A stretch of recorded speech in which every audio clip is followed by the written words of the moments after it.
25ಕ್ಕೆ ಸ್ವಾಗತ. ನಾನು ಶಕುಂತಲಾ. ಈ ಕ್ಷಣದ 25 ಸುದ್ದಿಗಳನ್ನು ಕ್ವಿಕ್ ಆಗಿ ನೋಡೋಣ. ಹಾಸನ ಜಿಲ್ಲೆಯಲ್ಲಿ ಹೃದಯಾಘಾತ ಸರಣಿ ಸಾವು ಮುಂದುವರೆದಿದೆ. ಕಳೆದ 24 ಗಂಟೆಗಳಲ್ಲಿ 4 ಸಾವನ್ನಪ್ಪಿದ್ದಾರೆ.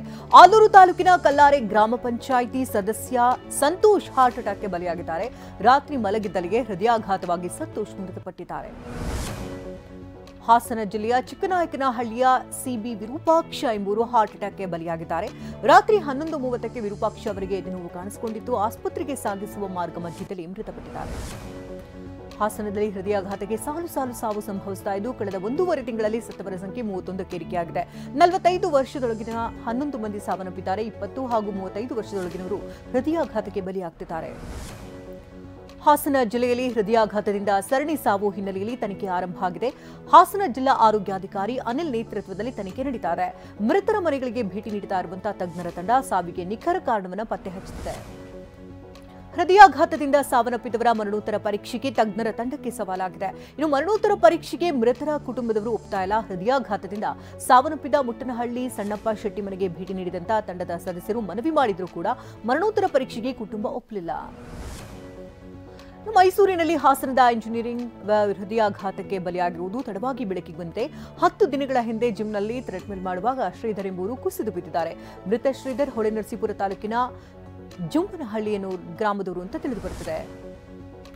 ಕಲಬುರಗಿಯಲ್ಲಿ ಹೃದಯಾಘಾತಕ್ಕೆ ವ್ಯಕ್ತಿಯೊಬ್ಬರು ಸಾವನ್ನಪ್ಪಿದ್ದಾರೆ. ಆಳಂದ ತಾಲೂಕಿನ ಲಿಂಗನವಾಡಿ ಗ್ರಾಮದ ನಿವಾಸಿ 35 ವರ್ಷದ ಸಂತೋಷ್ ಇಂಡಿ ಹೃದಯಾಘಾತಕ್ಕೆ ಬಲಿಯಾಗಿದ್ದಾರೆ.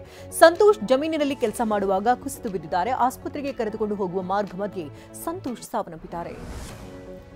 ರಾಜ್ಯದಲ್ಲಿ ಸಾಲು ಹೃದಯಾಘಾತ ಸಾವುಗಳು ಸಂಭವಿಸ್ತಾ ಇದೆ. ಆದರೆ ಮಂಡ್ಯ ಜಿಲ್ಲೆಯಲ್ಲಿ ಹೃದ್ರೋಗ ತಜ್ಞರೇ ಇಲ್ಲ. ಜಿಲ್ಲಾಸ್ಪತ್ರೆ ಇಸಿಜಿ ಮತ್ತು ಎಕೋ ಮತ್ತು ಸಿಪಿಕೆಎಂಬಿ ಪರೀಕ್ಷೆಗಷ್ಟೇ ಸೀಮಿತವಾಗಿದೆ. ಹೃದಯಾಘಾತ ಖಚಿತವಾಗುತ್ತಿದ್ದಂತೆ ಬೇರೆ ಆಸ್ಪತ್ರೆಗೆ ಶಿಫ್ಟ್ ಮಾಡಲಾಗ್ತಾ ಇದೆ.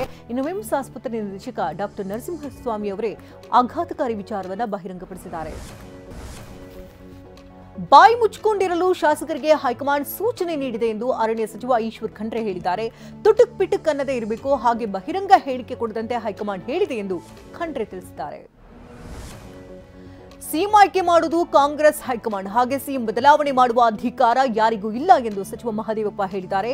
ಶಾಸಕರ ಅಭಿಪ್ರಾಯ ಪಡೆದೇ ಹೈಕಮಾಂಡ್ ಸಿದ್ದರಾಮಯ್ಯನವರನ್ನ ಮುಖ್ಯಮಂತ್ರಿ ಮಾಡಲಾಗಿದೆ. ಕಾಂಗ್ರೆಸ್ ಸರ್ಕಾರ 5 ವರ್ಷ ಪೂರೈಸ್ತಾ ಇದೆ. ಸಿದ್ದರಾಮಯ್ಯ ಸಿಎಂ ಆಗಿರ್ತಾರೆ ಅಂತ ಹೇಳಿದ್ದಾರೆ. ಡಿಕೆ ಶಿವಕುಮಾರ್ ಉನ್ನತ ಸ್ಥಾನಕ್ಕೆ ಹೋಗಬೇಕೆಂಬ ಆಸೆ ನನಗೂ ಇದೆ, ಆದರೆ ಮಾಧ್ಯಮದ ಮುಂದೆ ಹೇಳೋದಕ್ಕೆ ತಯಾರಿಲ್ಲ ಎಂದು ಕುಣಿಗಲ್ ಶಾಸಕ ರಂಗನಾಥ್ ಹೇಳಿದ್ದಾರೆ. ಶಿಸ್ತಿನಿಂದ ತಲೆಬಾಗಿಸಿ ಹೋಗ್ತಾ ಇದ್ದೇವೆ, ಎಲ್ಲರೂ ಅದನ್ನ ಪಾಲಿಸಬೇಕು. ನಾನು ಸುರ್ಜೇವಾಲಾ ಭೇಟಿಗೆ ಸಮಯ ಕೊಡಿ ಅಂತ ಕೇಳಿದ್ದೇನೆ ಅಂತ ಹೇಳಿದ್ದಾರೆ. ಈ ಅವಧಿಯಲ್ಲಿ ಡಿಕೆ ಶಿವಕುಮಾರ್ ಮುಖ್ಯಮಂತ್ರಿ ಆಗೋದು ಕಷ್ಟ ಎಂದು ಡಿಕೆ ಆಪ್ತರು ಆಗಿರುವಂತಹ ಮಾಜಿ ಶಾಸಕ ಸಿಎಂ ಲಿಂಗಪ್ಪ ಹೇಳಿದ್ದಾರೆ. ಈ ಅವಧಿಯಲ್ಲಿ ಡಿಕೆಗೆ ಸಿಎಂ ಸ್ಥಾನ ಸಿಗುವುದು ಸುಲಭ ಅಲ್ಲ. ನನ್ನ ಈ ಮಾತು ಡಿಕೆ ಶಿವಕುಮಾರ್ಗೆ ಬೇಸರವಾಗಬಹುದು, ಆದರೆ ವಾಸ್ತವವಾಗಿ ಹೇಳೋದಾದ್ರೆ ಈಗ ಸಿಎಂ ಬದಲಾವಣೆ ಕಷ್ಟ ಎಂದಿದ್ದಾರೆ. ಕಾಂಗ್ರೆಸ್ ರಾಜ್ಯ ಉಸ್ತುವಾರಿ ರಣದೀಪ್ ಸಿಂಗ್ ಸುರ್ಜೇವಾಲಾ ಮತ್ತೆ ಬೆಂಗಳೂರಿಗೆ ಆಗಮಿಸಲಿದ್ದಾರೆ. ಸೋಮವಾರ ದರ್ಶನ್ ಪುಟ್ಟಣಯ್ಯ ಹಾಗೆ ಪಿಎಂ ನರೇಂದ್ರ ಸ್ವಾಮಿ ಚರ್ಚೆ ನಡೆಸಲಿದ್ದಾರೆ. ಈ ಇಬ್ಬರೂ ಶಾಸಕರು ವಿದೇಶದಲ್ಲಿರುವುದರಿಂದ ಸುರ್ಜೇವಾಲಾ ಭೇಟಿ ಸಾಧ್ಯವಾಗಿಲ್ಲ. ಉತ್ತರ ಕನ್ನಡ ಜಿಲ್ಲೆಯಲ್ಲಿ ಮಳೆಗೆ ಭಾರೀ ಅವಾಂತರವೇ ಉಂಟಾಗಿದೆ. ಕದ್ರಾದಿಂದ ಕೊಡಸಳ್ಳಿಗೆ ಮಾರ್ಗದಲ್ಲಿ ಗುಡ್ಡ ಕುಸಿತವಾಗಿದೆ. ಮಳೆ ಆರ್ಭಟದಿಂದಾಗಿ ಮಣ್ಣು ತೆರವಿಗೆ ಅಡ್ಡಿಯಾಗಿದೆ. ಕೊಡಗು ಜಿಲ್ಲೆಯಲ್ಲಿ ಧಾರಾಕಾರ ಮಳೆ ಮುಂದುವರೆದಿದೆ. ಮಡಿಕೇರಿಯ ಮ್ಯಾನ್ಸ್ ಕಾಂಪೌಂಡ್ ಗ್ರೌಂಡ್ಸ್ನಲ್ಲಿದ್ದಂತಹ ಮರ ಇಬ್ಬಾಗ ಆಗಿದೆ. ಹುತ್ತರಿ ಹಬ್ಬದ ಸಂದರ್ಭದಲ್ಲಿ ಇದೇ ಮರದ ಸುತ್ತ ಕೋಲಾಟ ಆಡಲಾಗ್ತಾ ಇತ್ತು. ಸುಮಾರು 200 ವರ್ಷಗಳ ಹಳೆಯ ಮರ ಇದಾಗಿತ್ತು. ಭಾರೀ ಮಳೆಗೆ ಹಿಮಾಚಲ ಪ್ರದೇಶದ ಮಂಡಿಯಲ್ಲಿ ಅಲ್ಲೋಲ ಕಲ್ಲೋಲವೇ ಸೃಷ್ಟಿಯಾಗಿದೆ. ಮಳೆ ಸಂಬಂಧಿತ ಅವಘಡಗಳಲ್ಲಿ ಸತ್ತವರ ಸಂಖ್ಯೆ 51ಕ್ಕೆ ಏರಿಕೆಯಾಗಿದೆ. 40 ಮಂದಿ ನಾಪತ್ತೆಯಾಗಿದ್ದಾರೆ. 103 ಮಂದಿ ಗಾಯಗೊಂಡಿದ್ದಾರೆ ಅಂತ ಸರ್ಕಾರ ತಿಳಿಸಿದೆ. ಬೆಂಗಳೂರಿನಲ್ಲಿ ನಿವೃತ್ತ ಪೊಲೀಸ್ ಮಹಾನಿರ್ದೇಶಕ ದಿವಂಗತ ಓಂ ಪ್ರಕಾಶ್ ಪುತ್ರಿ ದಾಂಧಲೆ ಮಾಡಿದ್ದಾರೆ. ನಂದಿನಿ ಬೂತ್ ಬಳಿ ಗಲಾಟೆ ಮಾಡಿ ಓಂ ಪ್ರಕಾಶ್ ಪುತ್ರಿ ಕೃತಿಕಾ ರಂಪಾಟ ಮಾಡಿದ್ದಾರೆ. ಜೂನ್ 30ರಂದು ಎಚ್ಎಸ್ಆರ್ ಲೇಔಟ್ ಠಾಣಾ ವ್ಯಾಪ್ತಿಯಲ್ಲಿ ನಡೆದಿರುವಂತಹ ಘಟನೆ ತಡವಾಗಿ ಬೆಳಕಿಗೆ ಬಂದಿದೆ.